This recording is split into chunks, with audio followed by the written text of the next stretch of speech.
So welcome back to the podcast that isn't actually a podcast, that is more so ASMR, but isn't ASMR either. Honestly, at this point, I don't even know what it is. A therapy session, place for me to expel all of my thoughts and problems, which I don't really mean to do, but I tend to do most often, so I'm not entirely sure. I hope you're doing well. I hope you're having a good week, great week, decent week, maybe a below average week. Maybe you're just trying to relax, and that's why you're here. Just know that I appreciate you, I'm thankful of you, and that I'm proud of you. You're doing amazing. For myself personally, my week has been very hit or miss, to say the least. At some points, I thought it was pretty good, maybe even go as far as to say great, but a majority of the time, it wasn't so good. It was very overwhelming, kind of emotionally fueled, and honestly kind of just all over the place. I felt scattered. This is definitely becoming a repetitive thing when you watch all of these episodes, and when I kind of give a small recap of my week, it's never usually a good one. I tend to overwork myself very often, which makes the experience during the week sometimes very problematic, because a lot of things that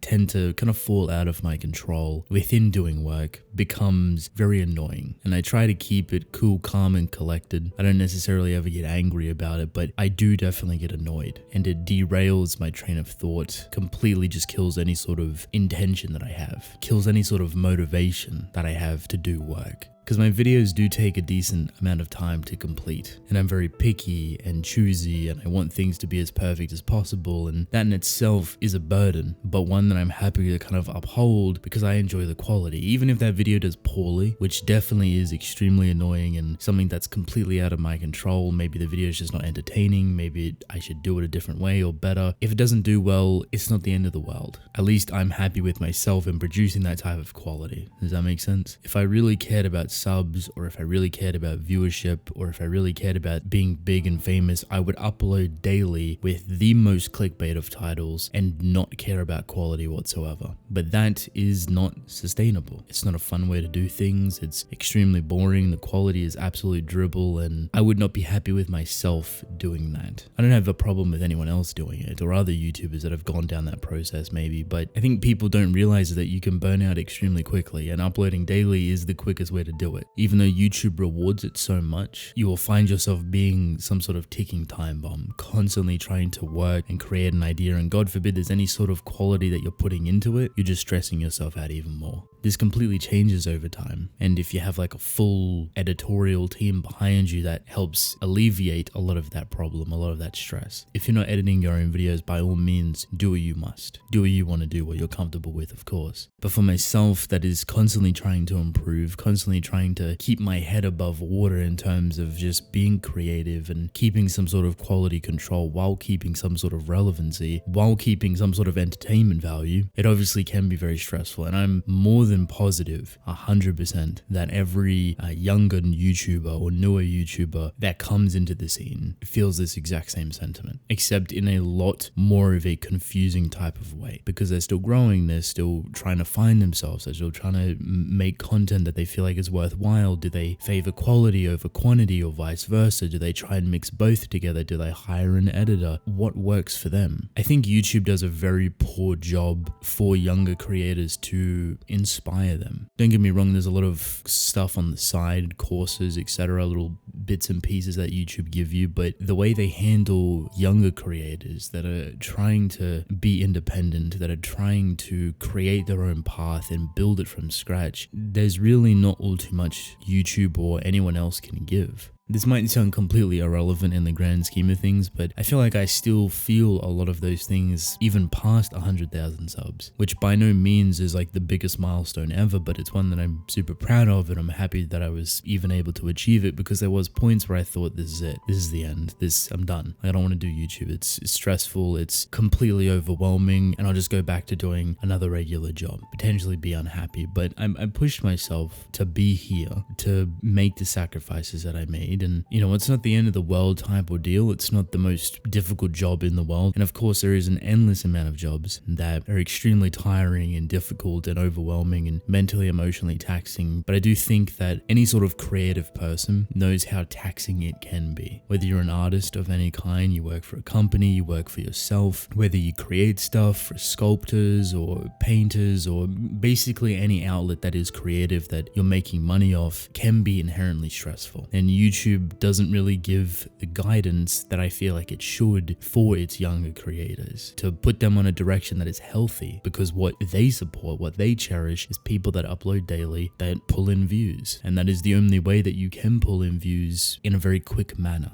You might not see crazy growth or crazy success, but if you have good thumbnails, if you have an interesting or enticing title, and you're doing that daily, the YouTube algorithm will love you for it and it will promote you heavily. All I would say is do not fall for that trap. It is a false sense of security, and you will burn yourself out before you even get started, before you find yourself falling in love with YouTube and content creation and being creative. Once you take those steps into expanding upon your creativity, evolving it further, and finding what you truly love, the numbers, the subs, the viewership will be the very least of your worries. It may still be there, but at least it will not dictate or overpower your urge to create a video. If you have to make a choice between making a very low quality video that you know is going to do well, that is in form of dribble, compared to something that you're going to pour your love and attention and craft into, even though you know it's probably not going to do well, please choose that second option. From my point of view, personally, someone watching it, I would much rather watch someone talk about something they inherently love and adore, compared to something that just feels like a standard or pretty based borderline news recap or theory or analysis or overview of something. This is by no means an attack on anyone that does these things. You do what you have to do, and I can fully understand that. It's not going to be as simple as I put it. There is an endless amount of differing things and conflicts that come into it, which make it honestly confusing at times. To be entirely honest, I don't really even know where that opening came from, but hopefully it's interesting enough. With that said, let's move on to the topics. What are some anime adaptations that you actually preferred over the manga? Any examples of anime that actually elevated the source material to the point where you enjoyed it more? Or do you always prefer the manga over the anime? I think the simple answer for this is that 95% of the time, I will want to read the manga before anything. Even if I know it has such a beautiful and incredible anime, I would much rather read the manga. Not only is it my preferred material, as I enjoy reading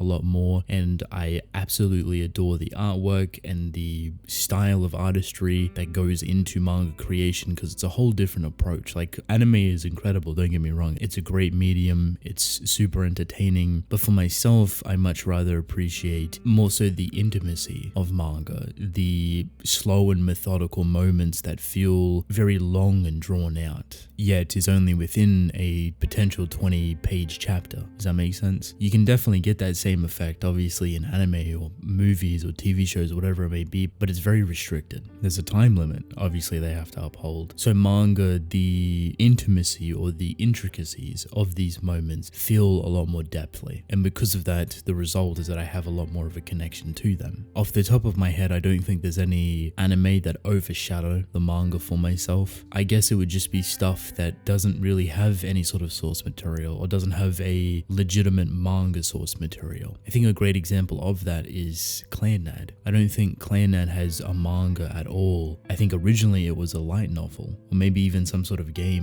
It was something different. It definitely wasn't a manga. I'm fairly certain of that. And then the anime was super successful, and then I believe they created a manga for it. Hopefully that gives you some sort of decent answer, but 9 times out of 10 I will read the manga. But moving on. I was wondering if you would ever discuss your thoughts on Kingdom. I'd love to hear what you think about it. I don't really have all too much to say about Kingdom, other than the fact that it is an incredible story through and through. There is a reason why this series specifically is considered one of the greatest of all times within Weekly Young Jump, which is technically the seinen or adult version of Weekly Shonen Jump. This series has been on top since like the early 2000s, like 2005 or 2007 or something. It's very old. It has 600 plus chapters and just continues to be impressive and valuable and continues to be an experience that you will not see elsewhere. Still to this day, Kingdom is not translated to English, but it has jumped over to a handful of other languages outside of Japan, which is a very good step. If I were to guess on why they don't want to translate it to English and commercially push it even more because the anime is beyond horrendous, we're not going to talk about that, I would assume it is because that it is Chinese political warfare that does pull from a real world source and events. It's not a one-to-one showcase or retelling, but it does pull a lot, if not the whole story of Kingdom is based around true events and people and moments in time. It's Chinese political warfare, and as interesting and enjoyable that can be, because you learn a lot through Kingdom, I'd imagine it's very difficult or complex to market that freely, especially outside of Japan or even China specifically. I would love for it to do it because it would blow up and a lot more people would have more access to it and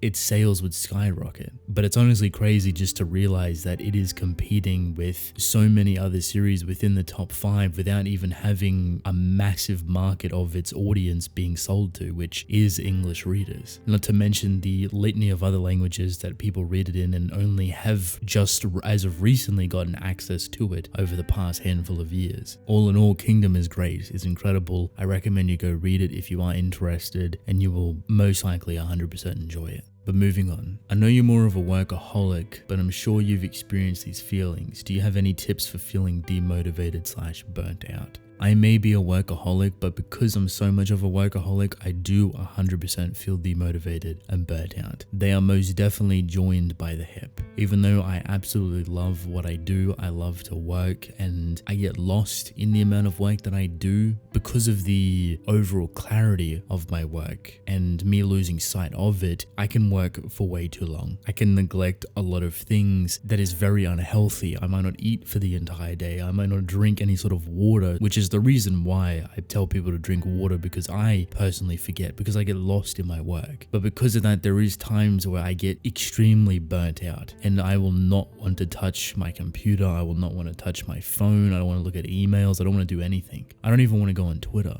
I think everyone would handle it differently, but for myself, in terms of burnout, I step away. I try my best to disconnect from my computer screen, go outside, go for a drive, go for a walk, go do whatever you have to do. Just go be elsewhere if you can. If you don't have that potential luxury, or you don't have that opportunity, maybe you don't feel safe, maybe it's not possible for yourself, just put yourself mentally and emotionally away from your work, from your computer. Take a day to yourself and recognize that you want to take a day for yourself. Don't be in the middle. That is the worst thing that I personally do as like a rookie mistake of being like this workaholic. If I do like this half day of doing a little bit of work, but then having a little bit of a break, it's not a break day. I treat it as a work day, and I'm still burnt out the following day. So I have to prepare myself. I say, look, tomorrow you're going to have a day off. Just relax. You're just going to sleep in. You're going to catch up on sleep, because I do forget to sleep a lot of the times, and I sleep a very short amount, which is unhealthy, which I'm trying to fix. Don't smite me, but just take the day to do what you want. Go get a coffee somewhere, listen to some music, just indulge within the moment and take any sort of thought process away from work. I think that's the first step to handling burnout.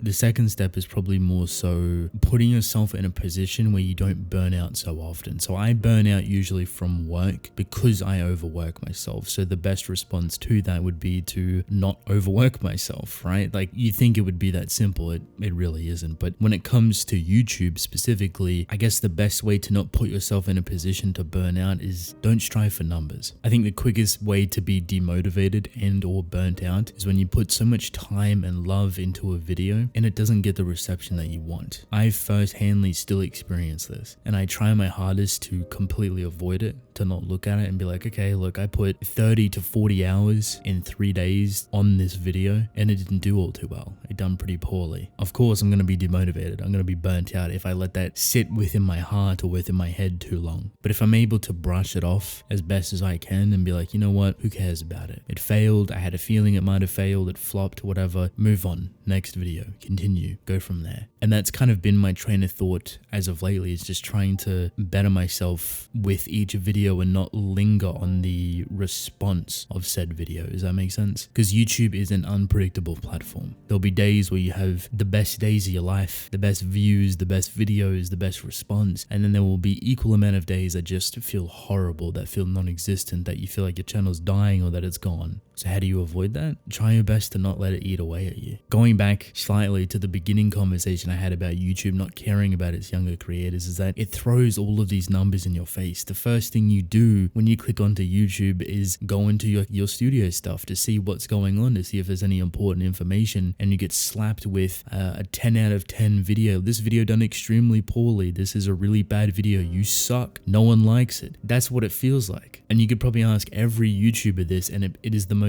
demotivating thing. I don't know why YouTube does it. I appreciate that it gives you like this analytical thing, but it should be a choice because you have to see it, because you have to click into it to see everything else. You can't just gloss over it. Even if you try to avoid it, you'll probably see like, oh, that video is not doing too well, and boom, you're already demotivated. Whereas like, oh, a big portion of your subscriber base do not give a single care in the world about this video. Do something better.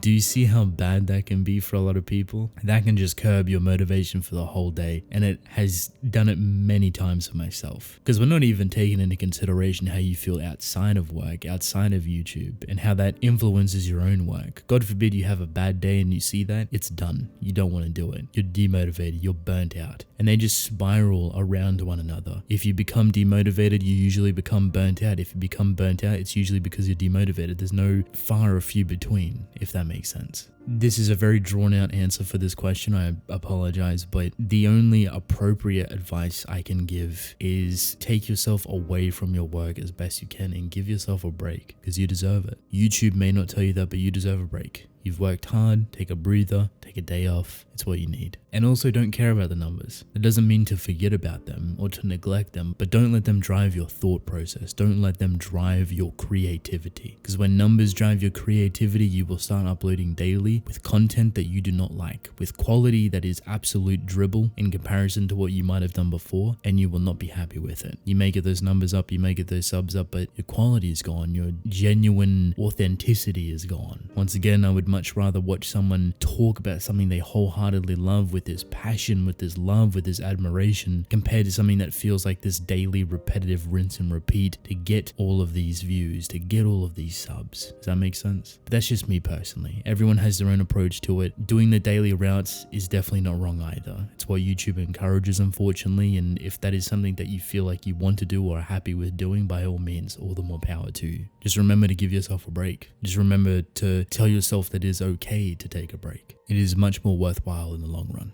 But moving on, how did you come up with the name Sufferents? Apologies if you stated this somewhere before. Love the podcast, which isn't a podcast, by the way. Thank you very much. I'm not entirely sure if I have explained where I got Sufferents from, but it's a pretty kind of long-winded answer, but also a very simple conclusion, if that makes sense. Was honestly a mistake, I guess. It was like an accident. So at this point, I was looking for a new name, and I was trying to figure out what would feel comfortable, what would feel unique, what would be interesting. I don't know why I was saying it. For some reason, it got stuck in my head where it was like, remember to pay what is due. Maybe I watched a movie, maybe I seen something where someone said that, I'm not sure. For some reason, I got onto house rent. Like, oh, you must pay your house rent. Like, your house money is due, your house rent is due. I took suffer, because I was playing around with words that were kind of misery driven or melancholic at the time. And I took suffering or suffer and honestly just put it with rent. So suffer, rent. But the whole groundwork or architecture for it was that you must pay your suffering. You must pay your rent, which is in suffering. Does that make sense? You must pay your suffer rent. And honestly, I fell in love with it pretty quickly. But I added more to it because the name itself wasn't actually a thing. The word barely existed before I started using it. Because I went to Google it to see if it was a thing, and there was like one Google page for it, and it was like people misspelling suffering. And there was like one descriptive, I guess, English translation, which was from Latin. I guess Latin or Old Latin used to use it, but maybe it's not like a normal thing anymore. So I added the S on the end to make it sound like sufferents, which is to endure suffering, to make it a positive thing. So it wasn't just like this misery, kind of edgy, weird thing to it. It actually had like alterations to it. So sufferent, sufferents, and then you can read it either way, and it's actually a more positive thing to endure suffering. But then on top of that, that, just to put the icing on the cake, it also reflected a lot of the series that I enjoyed talking about. I enjoy talking about series that focus on mental health, because I'm very big on that. And I also enjoy talking about series that are extremely dark and messed up and tragic and melancholic and sufferable. So I thought it kind of fit rather well. And then you take into consideration the tone of my videos, which are very kind of slow and methodic, with a very moody vibe to them that isn't really popular, if that makes sense. They sound very depressing because I use very slow, saddening piano work in the background, so a lot of people don't enjoy it because it's very misery driven. The atmosphere or the style isn't for a lot of people, which I fully understand, but it's something that I absolutely fell in love with creating. So I thought this was going to be a simple answer for this question, but hopefully this gives you a good idea of where Sufferents came from and how I actually created it, which, to kind of end this off, is even more so funny when I see other people use it, because they don't know what it means, they don't know where it came from, and the only places that should have it is my YouTube and Twitter, because the Twitter I have the original Sufferent, and then Sufferents is for my YouTube, and I specifically made it like that. I didn't want to have Sufferent on YouTube. I thought about it and I was like, you know what, I'll change it to Sufferents because it's more appropriate. I don't have TikTok, I don't have Instagram, I don't have Facebook, I don't have any sort of other social media. I don't use it for any sort of gaming platform or anything along those lines. So if you do see it, it is not me. Unless it's Twitter, unless it's YouTube with a verified check mark on YouTube, it is not me. So yeah, I find it funny when people use it. Don't really have anything against it, but they don't really know where it comes from or what it means, and I guess they might just think it looks cool or looks weird or unique or funny or quirky. I'm not entirely sure, but yeah, that's where my name comes from. But moving on. Any chance I will get, I will talk about the horizon. I love hearing about other people who love the horizon. It's just so uniquely beautiful and haunting. So thank you for always giving it love. No problem. It's the least I can do. Have you ever read The Boxer by the same author? It's not as consistently heavy as The Horizon, but it's a great read. I would highly recommend it if you have the time. I have read The Boxer. I read it when it originally came out. Hell, I even made a video on it, but I think I got rid of that video because of specific reasons. I was having issues with it, but I enjoy The Boxer. It's different to what The Horizon is, which I don't want to say is disappointing, but I would really love to see a very creative take from that author to do other things. But The Boxer is a great step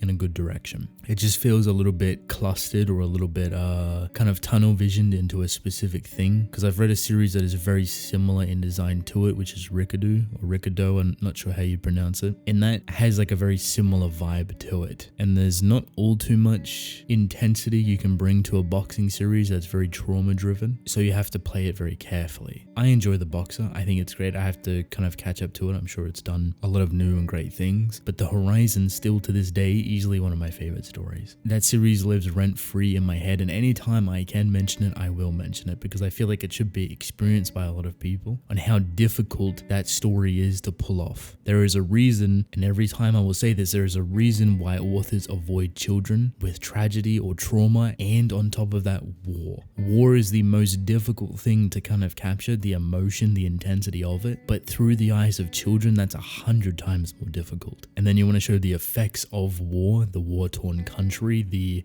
places, the people, how it's influenced the world, how it influences children, how it changes them, how it evolves them. People may see The Horizon as a simple 20-chapter story that feels all over the place, that may feel the most completely out of control storytelling, but there is so much finesse in that story that it is ridiculous. And I don't know how that author managed to pull it off. Every time I talk about it, I'm impressed just thinking about it. I love it wholeheartedly, and the more I think about it, the more I talk about it, the more it becomes one of, if not my most favorite series of all time. Maybe that's why I don't see The Boxer as like this next big thing from the author, but I'm more than happy to go back and try and read it again, and just to see what The Boxer's doing differently now. But moving on, my days was really hard even now, and I really appreciate these podcasts. I do appreciate all of the vids. Thank you very much. I hope your day gets better. How do you deal with creative block? I think similar to the demotivation, burnout, and even the beginning of this episode is more so taking myself away from the situation. Creative block, I feel personally, is something that that you can't forcefully push yourself through. You will just become more blocked and more crushed by this ever existing weight on top of you that you can't do anything at this point in time. So the best action that you can take is to pull yourself away from it. Take a breather, recognize that you're taking a breather, and realign yourself with stuff that matters, to indulge with your own passion or your own